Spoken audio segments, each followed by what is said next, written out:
CIBIL की rating के अनुरूप लोन इत्यादि मिलते हैं, सब जानते हैं।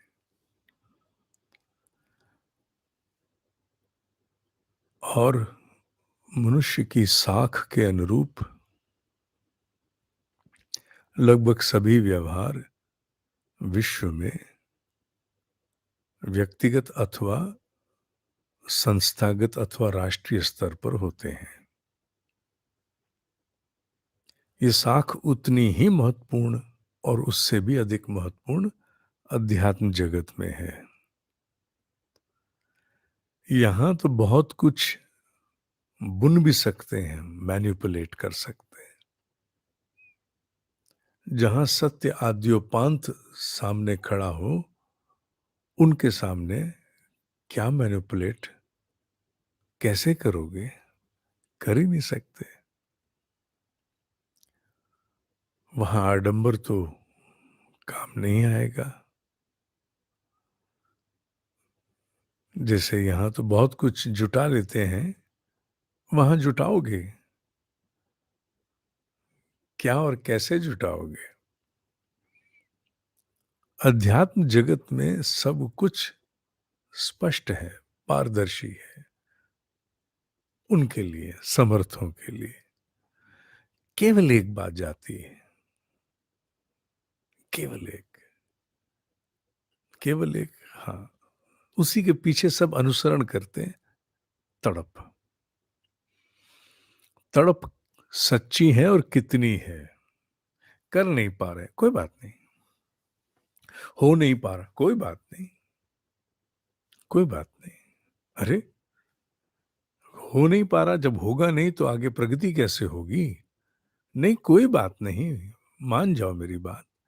तुम्हारी तड़प अगर एक वेदना के रूप में है और तड़प सच्ची है, एक होता है मैनिपुलेटेड तड़प, मिथ्याचारी तड़प, कि बहुत चीख चीख के दिखाना, बड़ी वेदना है उत्कर्ष की, पर हो नहीं रहा ना, वो नहीं। वहां मैंने कहा ना, वहां सब दिख रहा, क्या छुपाएंगे? तड़प सच्ची है। हो नहीं पा रहा, भले ही संस्कार और वृत्तियों की बड़ी गहरा प्रभाव हो, अथवा परिस्थितियों का परिवेश प्रतिकूल हो जो आपके बस में नहीं है। अध्यात्म जगत इस बात को जानता है, और वो जानता है कि मुझे किस स्वरूप में इस साधक को आगे उभारना भी है। हमारे हिस्से में तो केवल तड़प सच्ची चाहिए, और अगर सच्ची तड़प नहीं भी है तो अपने आप से पूछ कर, अपनी काट छांट करके तड़प को सच्चा भी किया जा सकता है। आरंभ में कई बार प्रतीति भी होती है, कोई बात नहीं, पर धीरे धीरे उस प्रतीति को भी अपने आप को प्रश्न पूछते पूछते ठीक किया जा सकता है। तड़प की प्रतीति, तड़प सच्ची होगी तो अदृश्य जगत से बहुत कुछ अवतरित स्वप्न होता है। मनुष्य के लिए स्थितियां बदल सकती हैं, उसकी स्वतः अपने भीतर की क्षमताएं जाग सकती हैं। क्या नहीं हो सकता? क्या नहीं हो सकता? जब लौकिक जगत में असंभव प्रतीत होने वाले कार्य संभव है, तो अध्यात्म जगत में तो असंभव पहले ही कुछ नहीं था। वहां कुछ असंभव नहीं है, वहां तो है ही संभव केवल। सच्चिद आनंद के क्षेत्र में कुछ भी असंभव नहीं है। अपनी तड़प की रक्षा करनी है, अपनी तड़प की परख करनी है, उसी के अनुरूप आगे मार्ग बनेगा। जिसकी तड़प बहुत सच्ची है, वो कुछ नहीं कर पा रहा है, नहीं कर पा रही, तो मान लेना चाहिए कि अब रास्ता बनेगा। अरे, हो नहीं पा रहा तो रास्ता, हाँ, रास्ता बनेगा।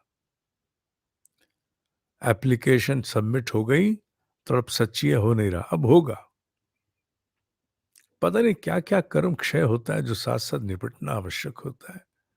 किस किस का किस किस रूप में देना लेना होता है, नहीं मालूम होता।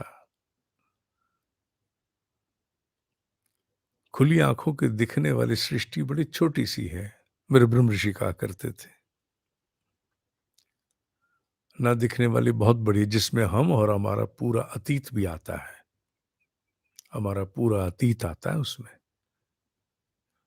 इसलिए अपनी तड़प की सच्चाई पर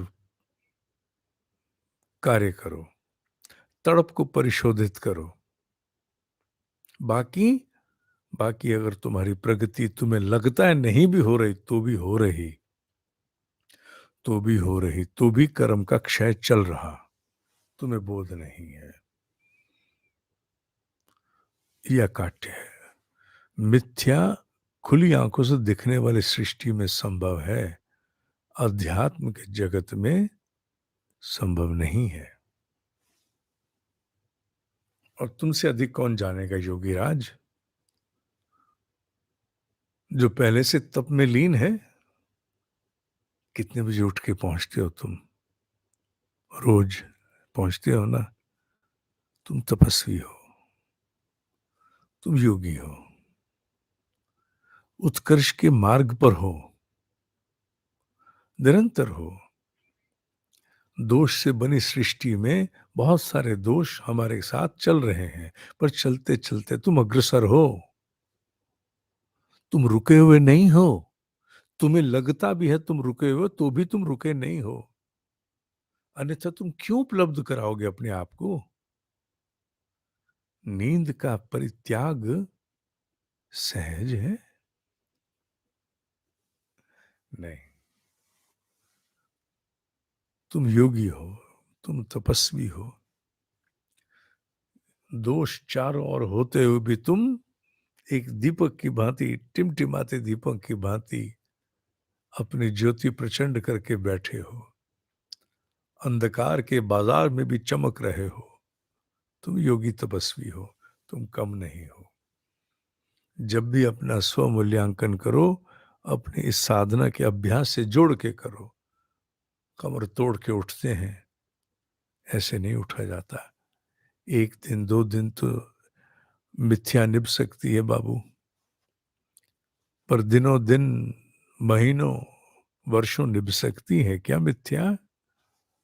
वो भी तप की। दिखावे की तो निभ जाएगी, चलो दिखावटी बने रहे, ओढ़ लिया, पर दिखावा जिया नहीं जा सकता, ओढ़ा जा सकता। तुम योगी हो, तुम तपस्वी हो। अपने केवल दोष दर्शन ही नहीं करना। दोष दर्शन करो, ठीक है, पर केवल दोष दर्शन करके हतोत्साहित नहीं होना। ये नहीं सोचना मैं, मेरी प्रगति नहीं हो रही। तुम्हारी प्रगति हो रही है। तुम्हें जब कुछ नहीं होता दिख रहा, तब भी तुम्हारे कर्म बंधनों का क्षय चल रहा है। तुम्हें कभी भी अध्यात्म जगत यूं ही पड़े नहीं रहने देगा, अन्यथा सारे सिद्धांत परास्त हो जाएंगे। इस बात को गांठ बांध करके रख लो। कभी भी हतोत्साहित नहीं होना। अनुभूतियों पर तो बिल्कुल आधारित नहीं होना, मुझे अनुभूतियां नहीं हो रही हैं। अनुभूतियां इस बात का परिचायक नहीं है कि तुम्हारा उत्कर्ष हुआ कि नहीं हुआ। हाँ, स्वभाव में आए परिवर्तन वो निश्चित रूप से इस बात का परिचायक है कि उत्कर्ष हुआ। पर बीच बीच में विपरीत प्रतिकूल परिस्थितियां आती हैं जो स्वभाव को भी प्रभावित करती हैं, पर तुम अक्षुण्ण रहोगे, अपनी तड़प के बूते अक्षुण्ण रहोगे। आज के लिए इतना ही। ओम ही सत्य है, ओम ही सत्य है, ओम ही सत्य है।